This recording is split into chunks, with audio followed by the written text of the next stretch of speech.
I had to knock on a lot of doors to get the money. No one wanted to. The bricks and mortar did not want to lend me money because I was self-employed and a single mum. They don't like that. And I was at childbearing age. So, you know, they're the three whammies that, you know, worked against me. My daughter's been home, so there's a mess around the kitchen. My name is ADELE Bernard and I'm in IT. I run a very small boutique computer consultancy company. I have a pretty busy lifestyle. I juggle many things. I juggle running a business. I juggle being a mother.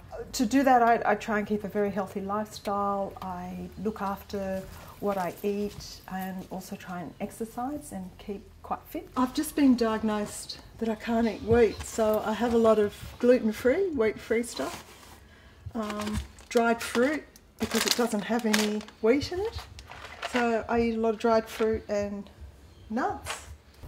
There is no such thing as a typical day. I guess I get up and sometimes I go for a run and then I start work, I'll make a few phone calls, I'll Skype. Oh, you look gorgeous!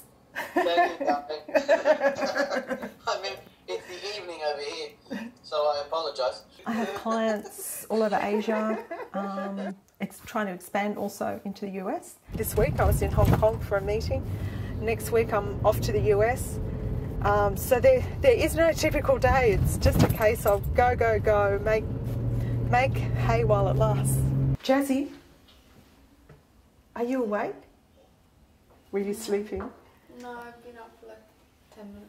Okay, you feeling better? Slightly. And have you cleaned up your room? No. Well, I think for punishment you should be doing the cooking tonight because I've had a really long day. My plans for the future is continuing to set goals.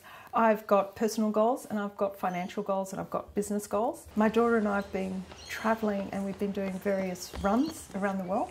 We did the Phuket Marathon in Thailand in June, and our personal goal is to do the New York Marathon in November.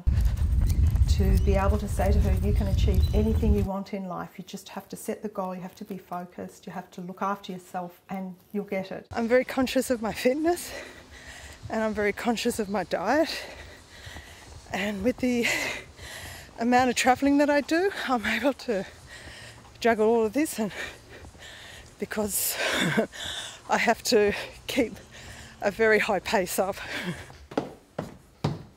I believe in pushing the bar and I don't settle for, I guess, mediocre. I think when I went through my divorce and everything fell apart and financially I had nothing, I ended up in a lot of debt that my ex-husband had run up. And I had a choice. I could feel sorry for myself or make things happen, and unlike other people that sit back and sort of say, you know, woe is me and look what happened, I decided I was not going to be like that. I was going to get on my bike and I was going to work as hard as I can, and I was going to achieve things and be able to provide things for my daughter. Yeah, most of my files are here, but my paper files and invoices are here, and my accounts are all here. My mobile's really important. I operate my emails. My contacts are on my mobile, but the BlackBerry's not that great for online, so I'm actually going to be moving to an iPhone so I can do more stuff on and be more mobile. I need to see when my clients are paid. I need to see the balance of the company's account, and it's very difficult to do it at the moment unless, you know, I bring my notebook, which I do. I usually travel with my notebook so I can check when I'm on the move. There's our little bunny. I don't have the time to walk a dog and feed a dog and wash a dog, so we decided, you know, Jazz wanted a pet, so a rabbit was easy. I bank with ANZ and with Westpac. My mortgage and my personal stuff is on Westpac, but I set up the business on ANZ.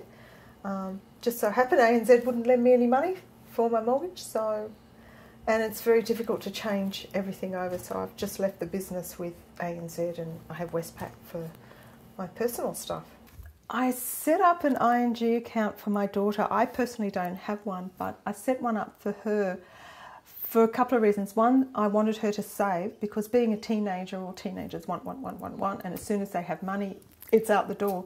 So by having an account that has no interest, no account fees and a high interest rate, really suited a child. She doesn't need an ATM. I don't want her to take the money out. So by having an ING account where it was that a little bit more not difficult, but you cannot access the money in the traditional way the banks are. It suited a child down to the ground. So that's why I opened up the ING account for her. A very good interest rate, which demonstrates to a child, look what happens when you put your money in the bank and not just spend it and be frivolous. Through here I've got a sauna. This is what I've been working for the past, 12 years. Being able to stand here and look at these things, I feel all that hard work, all that, juggling so much stuff, different jobs, juggling being a solo mother. I missed out a lot on my social life while I was working hard, but standing here now, I feel like it was the right move to make because I'm financially secure and I'm able to achieve things that I never thought was possible. I can go at this pace for another couple of years, and then by that time, that's when I want to increase my investment portfolio so that I'll have more property that I can then have my money working for me instead of me working to achieve the money. But once my daughter leaves school, which is next year, I certainly will be saving a lot of money because I'm paying for private school fees. So I'm hoping with that money that I'm saving, I'm going to invest somewhere else so that I can look at semi-retirement soon because I've deserved it. I've worked really hard.